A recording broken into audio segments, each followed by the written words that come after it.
whoever's the puppet master running the strings. Yeah. We should all call the campaign and say they're from Erie County, Pennsylvania, and won't vote for her unless she goes left. No, you should call her and say you're from Erie County, Pennsylvania, and say if she doesn't do NATO, you're not voting for her. And just hang up. Just do that. That's me. That's my take. If Kamala Harris doesn't do NATO like Brandon did NATO, I'm not voting for her. As a matter of fact, even if she does do NATO, I'm still not voting for her. Why? Because I'm voting for Joseph Robinette Biden, okay? The real president. The current president. Really fucked up what they did to him. I was one of the 14 million voters, okay? That's right. I'm saying it. An amazing job. She did a great job. They did an amazing job from the moment Biden drops out, forcing Biden to drop out. Right, whatever they're doing, whoever's writing those speeches, getting her to deliver them, coaching her, she's nailing it. She nailed that one speech. She's like, say it to my face. Oh, yeah. Everybody's cheering. Yeah, she nailed it, dude. And then also, remember the New York Times did a study after 2020 that determined real undecided voters were a myth. Almost everyone they studied already had selected their vote early. The reason they were undecided is they were undecided why they are voting for that person. So they work backwards to justify it later using what the candidates do/say. And last night, to me, when I was like, oh my God, this is jujitsu, where she was like, if you go to his rallies, his crowds are boring, they're tired, they all leave early. My crowds are the best crowds. I have the number one crowd. He couldn't help himself. And she got him. She baited him on that. She walked him right into it. 100%. 100%. See, the difference in that debate was not a difference in like who's going to have better policies, who's going to be better for the country. The difference in the debate, in my opinion, was who was better prepared. She was way better prepared.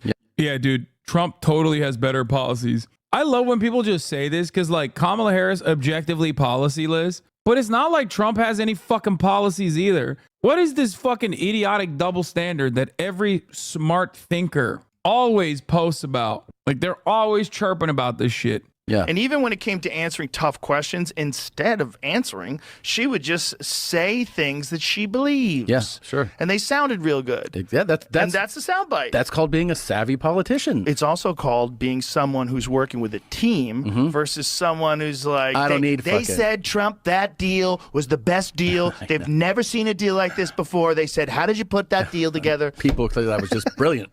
Yeah, I know. He was like, he's not working with a team that's like, I mean, I know he's doing like mock debates. I know he did one with, I think he did one with Tulsi Gabbard, but someone needs to like tell him, like, you've got these tiny little windows and you should have all the words ready for those windows. He started there should be no repeating things. COVID would have never happened if Trump was president. That's fire. Genuine question. Why do you shit on NATO so hard?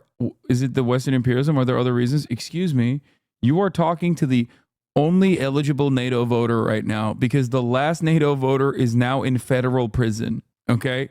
How dare you? It's kind of hard to believe, but the bottom line is that 4% in the average of polls, 4% of voters say that they are undecided. That is just half the level that we saw in 2020, well less than the 10% we saw at this point in 2016. So the bottom line is, in this particular election, Kamala Harris and Donald Trump are focusing their attention on this tiny, tiny sliver, much lower than we're used to. In fact, it's the lowest level of undecideds that we've seen in polling at this point this entire 21st century. You know what? That is not surprising at all, that number is so low. But within the margin of error, all the polls that you've been looking at, that number is extremely significant. It can make all the difference in the world.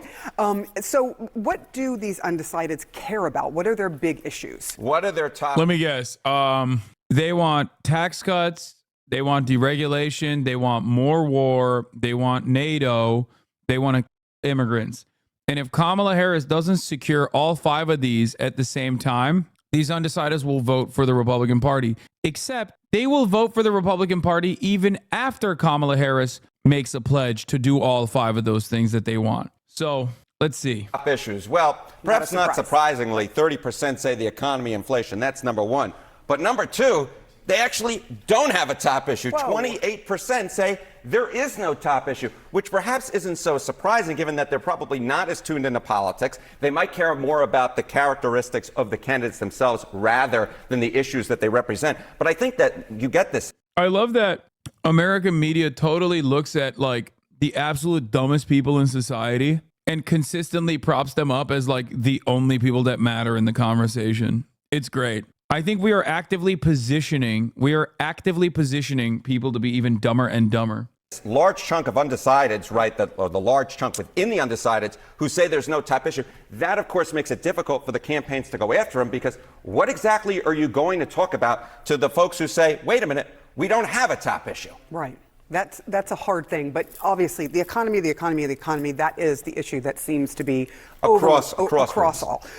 So there are a lot of people, we just sort of mentioned this, that don't really understand how anyone could be undecided at this point in the election cycle and with this particular election. So what's the deal? What's the deal? Well, I think this might sort of get at it.